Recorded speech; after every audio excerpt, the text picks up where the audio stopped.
നമ്മുടെ സങ്കല്പത്തിലുള്ള ജീവിതം അല്ലെങ്കിൽ നമ്മൾ ആഗ്രഹിക്കുന്ന ജീവിതവും അതും നമുക്ക് കിട്ടിയ ജീവിതവുമായിട്ട് എന്തെങ്കിലും ബന്ധമുണ്ടോ? ഒരു ബന്ധം ഉണ്ടാവില്ല. അത് നമ്മുടെ കുട്ടിക്കാലം മുതൽ തന്നെ തുടങ്ങും. നമ്മൾ ഇപ്പം ഏകദേശം ഒരു 10ാം ക്ലാസ് കഴിയുമ്പോൾ ഇന്നതിന് ചേരണം എന്ന് ആലോചിക്കും. ഒരിക്കലും നമ്മൾ ആഗ്രഹിക്കുന്നതായിരിക്കില്ല നമുക്ക് കിട്ടുന്നത്. പിന്നെ അത് കഴിഞ്ഞു, ഡിഗ്രി കഴിഞ്ഞു, അടുത്തതിന് ചേർന്നു. ചിലപ്പോൾ അടുത്ത ഹയർ എഡ്യൂക്കേഷനോ അല്ലെങ്കിൽ ജോലി, നമ്മൾ ആഗ്രഹിക്കുന്ന ജോലിയാണ് നമുക്ക് കിട്ടുന്നത്. ഒരിക്കലും അല്ല. പിന്നെ അടുത്ത എന്തായി, അത് കഴിയുമ്പോൾ വിവാഹമായി. ചിലപ്പോൾ നമ്മൾ മനസ്സാ ഒരാളെ ഇഷ്ടപ്പെട്ടിട്ടുണ്ടാവും. ഒരു കാരണവശാലും അത് നടക്കുന്നു തോന്നുന്നില്ല, നടക്കുന്നവരുണ്ടാവാം.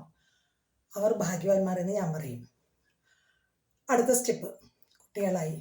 കുഞ്ഞുങ്ങളെ നമ്മൾ ഒരുപാട് പ്രതീക്ഷകളോടെ വളർത്തുന്നു, ലാളിക്കുന്നു, പരിപാലിക്കുന്നു. വലുതായി വലുതായി വലുതായി വരുന്തോറും അവരുടെ സ്വഭാവത്തിൽ വരുന്ന മാറ്റം കാണുമ്പോൾ നമ്മൾ ആഗ്രഹിക്കും, അയ്യോ ഇവർ വളരേണ്ടിയിരുന്നില്ല, ആ കുഞ്ഞുങ്ങളായി തന്നെ ഇരുന്നാൽ മതിയായിരുന്നു. പല പ്രാവശ്യം നമുക്ക് തോന്നുന്ന ഒരു അനുഭവമാണ് പല അമ്മമാർക്കും. ഇനി വിവാഹമാകുമ്പോൾ നമ്മുടെ സങ്കല്പത്തിൽ പല പെൺകുട്ടികൾ ഉണ്ടാവാം. അല്ല, അങ്ങനെ അതൊക്കെ വെറും മനുഷ്യന്റെ ആഗ്രഹങ്ങളാണ് കേട്ടോ. ഒരിക്കലും നമ്മുടെ ആഗ്രഹങ്ങൾ നടക്കണമെന്നോ, അല്ലെങ്കിൽ ഇപ്പൊ ഇത് കേൾക്കുമ്പോൾ കുട്ടികൾ പറയുമോ നിങ്ങൾ എന്തിനാ ഞങ്ങളെ പറ്റി അങ്ങനെ മോഹിക്കാൻ പോണേ എന്നൊക്കെ ചോദിക്കും. അതല്ല, അത് ഞാൻ നമ്മുടെ അച്ഛനമ്മമാരുടെ ഒരു ആഗ്രഹത്തെ കുറിച്ച് പറയുന്നതാണ്. അല്ലെങ്കിൽ നമ്മുടെ ഒരു സങ്കല്പം, അതായത് ഒരാള് വളർന്നു വരുമ്പോൾ നമുക്കുണ്ടാവുന്ന സങ്കല്പങ്ങൾ, ഓരോ സ്റ്റേജിൽ വരുന്ന സങ്കല്പങ്ങളാണ്. വിവാഹം കഴിഞ്ഞു അതങ്ങനെയായി. പിന്നെ ഉണ്ടാവും നമുക്ക്, മക്കളുടെ കല്യാണത്തിന് മുമ്പ് കുഞ്ഞുങ്ങളെ പേരക്കുട്ടികളെ, അപ്പം നമ്മുടെ വർക്കൊക്കെ കഴിഞ്ഞ് നമ്മൾ ഏകദേശം വിശ്രമ ജീവിതമായിട്ടുണ്ടാവും. കുട്ടികളെ നമുക്ക് സ്കൂളിൽ കൊണ്ടുപോകാം, അമ്പലത്തിൽ കൊണ്ടുപോകാം, അവിടെ കൊണ്ടുപോകാം, ഇവിടെ കൊണ്ടുപോകാം. ഏഴയിലൊക്കത്ത് കൂടി ആയിരിക്കില്ല ജീവിതം വരാൻ പോകുന്നത്. കുഞ്ഞുങ്ങളെ കാണാൻ പോലും നമുക്ക് ചിലപ്പോൾ കിട്ടില്ല. അത് ഇനി ഇത് കഴിഞ്ഞു, രണ്ട് വീടൊക്കെ പണിത് അടുത്തടുത്ത് രണ്ട് മക്കളാണ്, മക്കളാണെങ്കിൽ രണ്ട് വീട് അത് അടുത്തുള്ളത്, പെൺകുട്ടികളാണെങ്കിലും അവരുടെ ഷെയർ കൊടുത്ത് അവർ വേണമെങ്കിൽ ഇവിടെ പണിതോട്ടെ. അങ്ങനെ നമ്മൾ ഒരുപാട് സന്ദർഭത്തിലായിരിക്കും. പക്ഷെ ഇതൊന്നും ആയിരിക്കില്ല. അവിടെ വീട് വെച്ചില്ലെന്ന് മാത്രമല്ല, കേരളത്തിൽ എന്നല്ല ഇന്ത്യയിൽ പോലും ഉണ്ടാവില്ല ചിലപ്പോൾ നമ്മുടെ മക്കൾ. എൻ്റെ മാത്രം അനുഭവമല്ല, ഒരുപാട് അച്ഛനമ്മമാരുടെ അനുഭവമാണ് ഞാൻ പറയുന്നത്. ഇത് കഴിഞ്ഞു അവർ നമ്മളെ വിളിക്കും, കുട്ടികളെ കാണാം, നമുക്ക് അത് ചെയ്യാം ഇത് ചെയ്യാം. എവിടെ, അവരെ പറഞ്ഞിട്ട് ഒരു കാര്യമില്ല. ജീവിതത്തിലെ തിരക്ക് ഇതിൽ നിന്നൊക്കെ വളരെ വ്യത്യസ്തമായിരിക്കും. വിളിക്കാനോ പറയാനോ സംസാരിക്കാനോ ഒന്നുമുള്ള സാഹചര്യമായിരിക്കില്ല.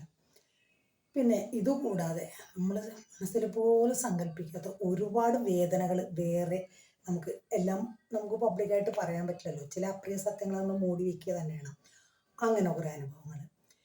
എല്ലാവരും ഇതേ അനുഭവക്കാരായിരിക്കില്ലേ? നമ്മൾ ആഗ്രഹിച്ചതും നമ്മൾ മോഹിച്ചതും അല്ലെങ്കിൽ നമ്മുടെ സങ്കല്പത്തിലുമുള്ളതും നമുക്ക് കിട്ടുന്ന ജീവിതം, നമുക്ക് ദൈവം അനുവദിച്ചു തരുന്ന ജീവിതവുമായിട്ട് ഒരുപാട് വ്യത്യാസങ്ങളുണ്ടാവും. പക്ഷേ എന്തായാലും നമുക്ക് കിട്ടുന്നത് നമ്മൾ വലുതാണ്. നമുക്ക് കിട്ടിയത്, നമ്മളപ്പോൾ താഴേക്കുള്ളവരെ നോക്കിയാൽ അല്ലെങ്കിൽ നമ്മുടെ അത്രയും സന്തോഷിക്കാനും സൂഹിക്കാനും പറ്റാത്ത ആളുകളെ നോക്കിയാൽ നമുക്ക് എപ്പോഴും സന്തോഷിക്കാനുള്ള വകയുണ്ടാവും. അവർക്ക് അത്രയല്ലേ ഉള്ളൂ, അവരെക്കാളും എത്രയോ ഭംഗിയായിട്ട് ഞാൻ ജീവിക്കുന്നു, അവരെക്കാളും എത്രയോ സുഖമായും സന്തോഷത്തോടു കൂടി ഞാൻ ജീവിക്കുന്നു എന്ന് നമ്മൾ ചിന്തിച്ചാൽ നമുക്ക് സന്തോഷത്തോടെ ഇരിക്കാൻ പറ്റും. അപ്പോൾ ഒരു കാര്യം, നമ്മുടെ സന്തോഷം നമ്മളായിട്ട് തന്നെ കണ്ടെത്തുക.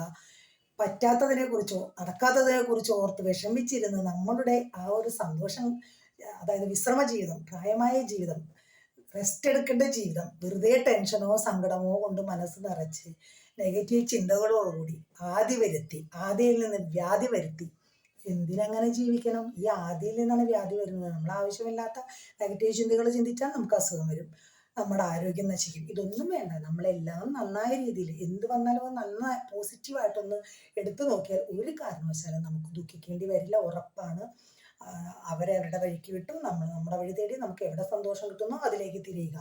അത് മാത്രമേ എനിക്ക് നമ്മുടെ ഏജിലുള്ളവരോട് പറയാറുള്ളൂ. പിന്നെ ഈ സങ്കല്പം എന്ന് പറയുന്നത് നമുക്കെന്നല്ല, എല്ലാവർക്കും ഒരു സങ്കല്പം ഉണ്ടാവും ഒരു പ്രായത്വം. പക്ഷെ ആ സങ്കല്പവും ഒറിജിനൽ ജീവിതമായിട്ട് പുലബന്ധം പോലും ഉണ്ടാവുകയില്ല.